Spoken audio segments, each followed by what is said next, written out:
We will be awarding many prizes today, including the Rabobank Dissertation Award and several honorary degrees. As this is an anniversary year, all faculties were given the opportunity to submit their nomination proposals for these honorary degrees. And we are extremely pleased with the quality of the proposals and the individuals willing to accept an honorary degree from our university. We will now proceed to the awards ceremony, and thank you so far for your attention.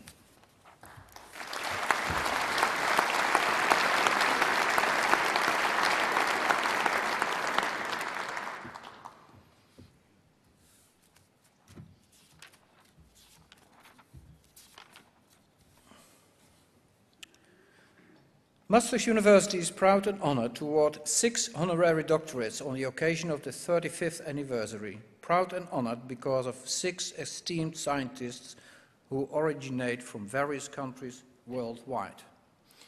The Board of Deans of Maastricht University, on the recommendation of its faculties and after consultation with the University Council, has decided to award an honorary doctorate to Professor Alston, Professor of New York University School of Law, in recognition of his outstanding achievements. I invite Professor Menno Kamminga, whom the Board of Deans appointed as his supervisor, to fulfill the duty he has been charged with. Professor Kamminga, please. Professor Alston.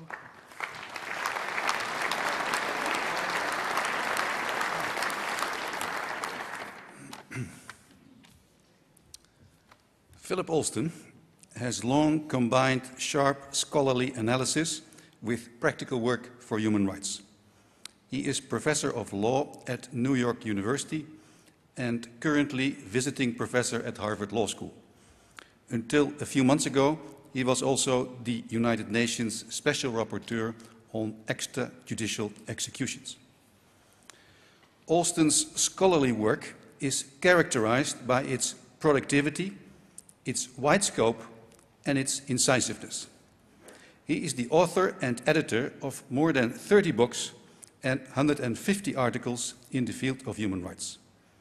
This includes the leading, if slightly unwieldy, textbook International Human Rights in Context.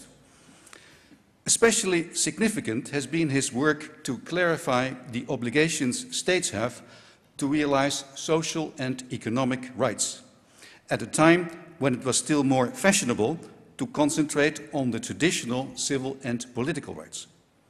But he has also done significant work on children's rights, on labor rights, on the right to food and the right to development. In my own teaching, I'm still using an article he wrote 25 years ago, entitled Conjuring Up New Human Rights, a proposal for quality control, which is about the risks of adding new human rights. Not satisfied with concentrating just on human rights law, Alston has also conducted important research on general international law. He helped set up and for many years was editor-in-chief of the European Journal of International Law, one of the very best journals in the field, and a useful counterbalance against the traditional leader, the American Journal of International Law. At the United Nations, Alston has long been regarded as a troubleshooter, to be called if there is some intangible problem to be solved. He drafted some key reports on reform of the United Nations Human Rights Treaty system, which has become increasingly unmanageable. As a member and chair of the United Nations Committee on Economic, Social and Cultural Rights, he helped to put that undervalued committee on the map. As primus inter pares, throughout the 1990s, he chaired the meetings of chairpersons of human rights treaty bodies. And finally, as UN rapporteur on extrajudicial executions, he demonstrated how such a post of rapporteur can be made effective in spite of the very, very limited resources made available to it by the United Nations. In the best scholarly tradition, Alston is allergic to wishful thinking, and he doesn't suffer fools gladly. Accordingly, he has occasionally engaged in sharp confrontations with governments and some highly polemic exchanges with other scholars. As a single-handed campaigner for transparency, he successfully lambasted the United Nations for not making information on treaties available for free on the internet. Alston is not new to Maastricht. During the past 25 years, he made important contributions to several international conferences organized by the Maastricht Center for Human Rights. He has also long been closely associated with senior members of the law faculty, in particular with Theo van Boven since his years at the United Nations in Geneva, and with Bruno de Witte since his years at the European University Institute in Florence. In sum, Philip Alston serves as an example to us all, and it's fitting that he should receive an honorary doctorate from Maastricht University. Therefore, by the authority vested on me by law and in conformity with the decision of the Board of Deans, I hereby confer upon you, Philip G. Alston, the degree of Doctor Honoris Causa and all the rights deriving therefrom by law and tradition. As evidence of this, I present to you the degree certificate signed by myself, the Rector and the Dean of the Faculty of Law, and affixed with the Great Seal of the University. And I put on your shoulders the kappa, which signifies the honor bestowed upon you.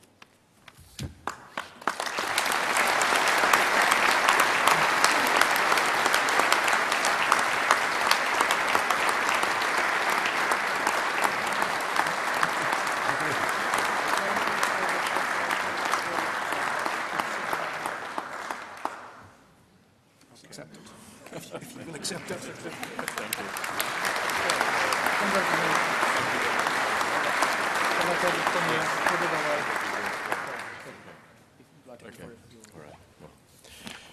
you. Well, thank you very much, Menno. Thank you to the Rector and thank you to the University. I'm really deeply honoured. As my accent will tell you, I'm neither European nor American. Which has conveniently enabled me to play a middle role in a sense, pretending to be one when it suits and pretending to be the other when it doesn't. I'm from Australia. But I do want to say that I'm very deeply touched to receive the honorary degree from Maastricht of all universities. My association goes back some 25 years almost. I have worked very closely with Theo van Boven, who is not just a colleague, but and not just a mentor, but a real inspiration. He really is one of the great figures in my field and has been a real inspiration throughout my career. I'm also delighted, of course, the Netherlands has a superb tradition in the field of international law, generally, and also in the field of human rights. And to be here among these colleagues is a very great moment. I don't want to take any more time, but just to say that it's a quadruple honour, in a sense, to be here in Maastricht, to be with friends, Kees Flinterman, Fons Komans, Bruno de Witte, and many others, but also to get recognition for having done nothing other than that which I most enjoyed doing in life. So thank you very much.